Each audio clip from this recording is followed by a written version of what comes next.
रघुवीर हैं जिनका मैं ध्यान करता हूँ, मैं ही ध्यान नहीं करता।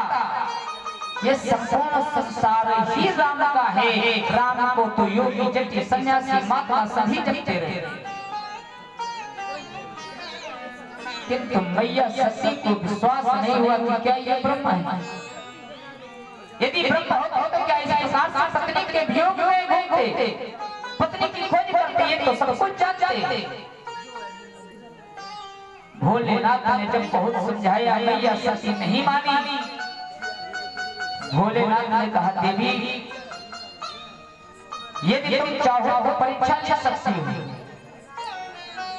परीक्षा लेकर के देख लो, लेकिन परीक्षा लेना तो लेकिन अपने बुद्धि के अनुसार परीक्षा लेना। क्यों?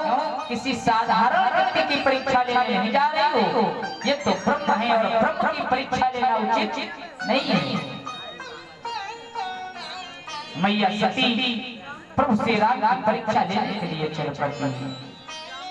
इधर व्यक्ति जब काम करता है, कुछ कार्य करता है, कर्म करता है, लेकिन कर्म का फल उसे नहीं मिलता, तो ये कहता है कह रहा हूँ, ऐसा कर रहा हूँ, आगे राम मालिक। भोलेनाथ ने भी यही कहा, हुई है सुई जो राम रच रखा, को परितर पर बढ़ाओ ऐसा।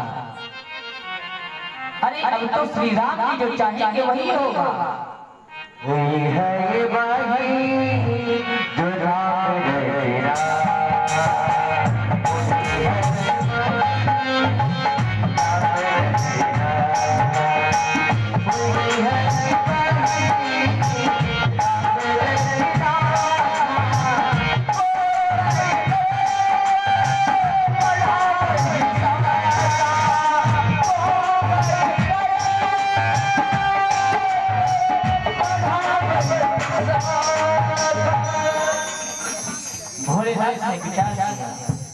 क्योंकि जो ज्ञानी व्यक्ति होते हैं वो तर्क नहीं करते। भोलेनाथ ने कहा, सती मैं वटवृक्ष के नीचे बैठा हूँ और तब तक तुम जाओ और परीक्षा ले आओ।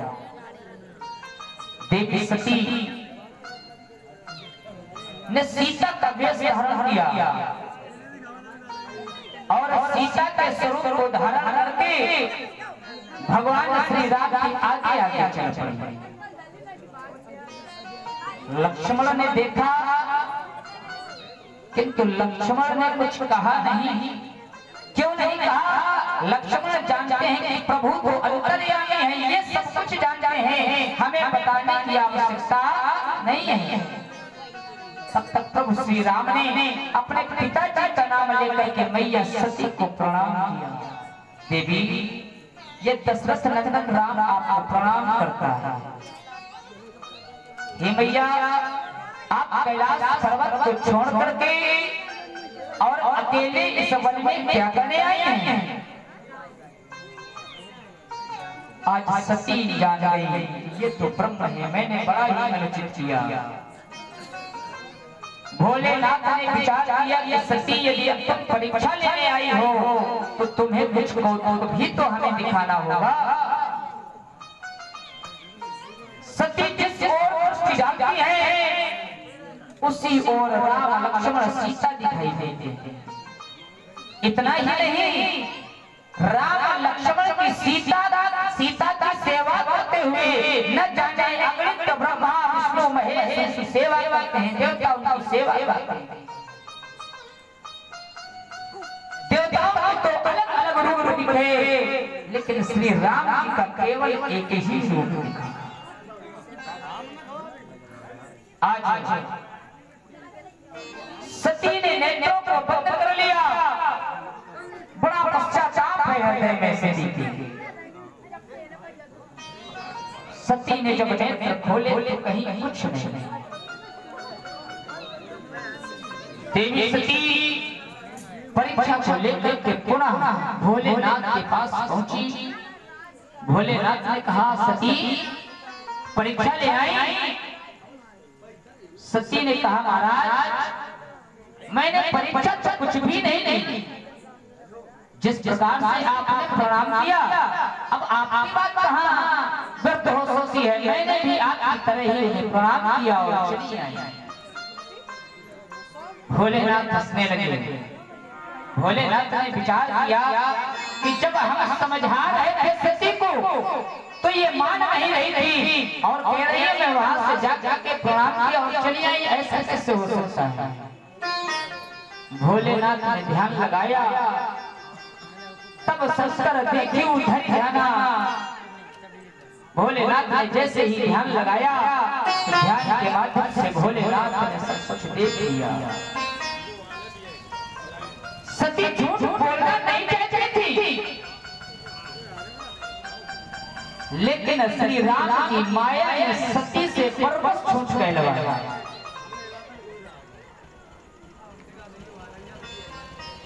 आज भैया सती भोलेनाथ से झूठ बोल बोली।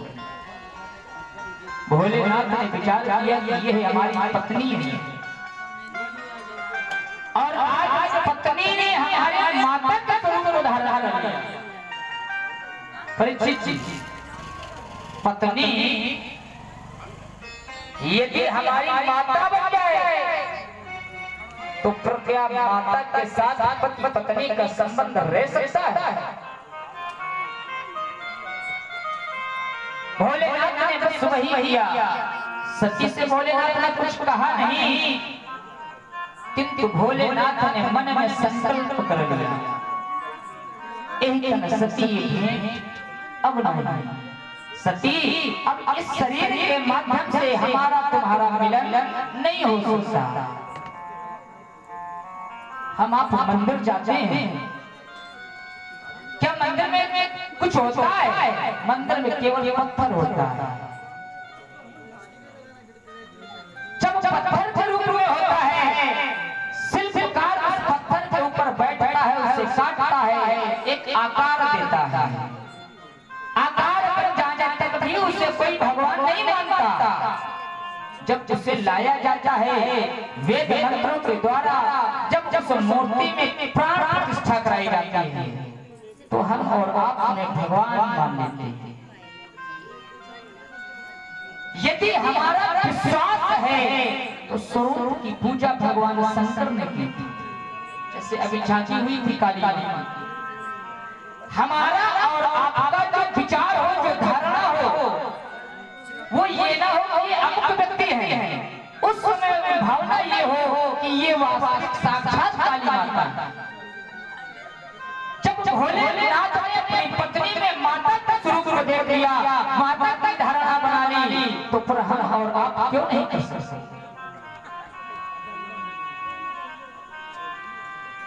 जैसे आज स्थिति होती है, घर में पति पत्नी में अधिकतर विवाद होते हैं। जो ज्ञानी लोग होते हैं वो विवाद नहीं करते, मारपीट नहीं करते। भोलेनाथ भी मार सकते थे, लेकिन भोलेनाथ ने सिर्फ त्याग किया। पति पत्नी के संबंध से प्रताड़ित नहीं किया। भोलेनाथ ने सती का त्याग कर दिया तो आकाशवाणी हुई, भोलेनाथ ये कार्य आपके सिवा संसार में कोई नहीं कर सकता। आप ही एक ऐसे हैं जो राम के सामर्थ्यवान हैं। आपसे बड़ा इस संसार में राम का सामर्थ्यशाली भक्त कोई नहीं है। भोलेनाथ कैलाश के लिए चल पड़े। जब आकाशवाणी हुई, मैया सती बार बार भोलेनाथ से पूछती हैं, सती भोलेनाथ से कहते हैं, भोले बाबा क्या हो गया, आपने कौन सा संकल्प कर लिया? लेकिन भोले बाबा ने कुछ उत्तर नहीं दिया।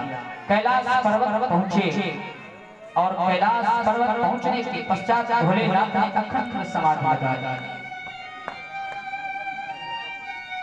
भोलेनाथ की जब समाधि लग गई, 87,000 वर्ष के पश्चात भोलेनाथ ने जब राम नाम का सुमिरन किया, राम नाम शिव सुमिरन लागे, जानो सती जगत पति जाने। जैसे ही राम नाम भोलेनाथ के मुख से सती ने सुना, सती जान गई कि भोलेनाथ की समाधि छूट गई, समाधि खुल गई, हमें चलना चाहिए। सती दौड़ती हुई भोलेनाथ के पास आई। पत्नी का स्थान पति के वामांग होता है, लेकिन आज भोलेनाथ ने वामांग आसन नहीं दिया, सन्मुख शंकर आसन दिया। भोलेनाथ ने सती को सन्मुख आसन दिया। क्यों? ये तो हमारी माता बन चुकी है। सन्मुख आसन दिया और भोलेनाथ हरि की कथा श्रवण कराने लगे सती को। इधर सती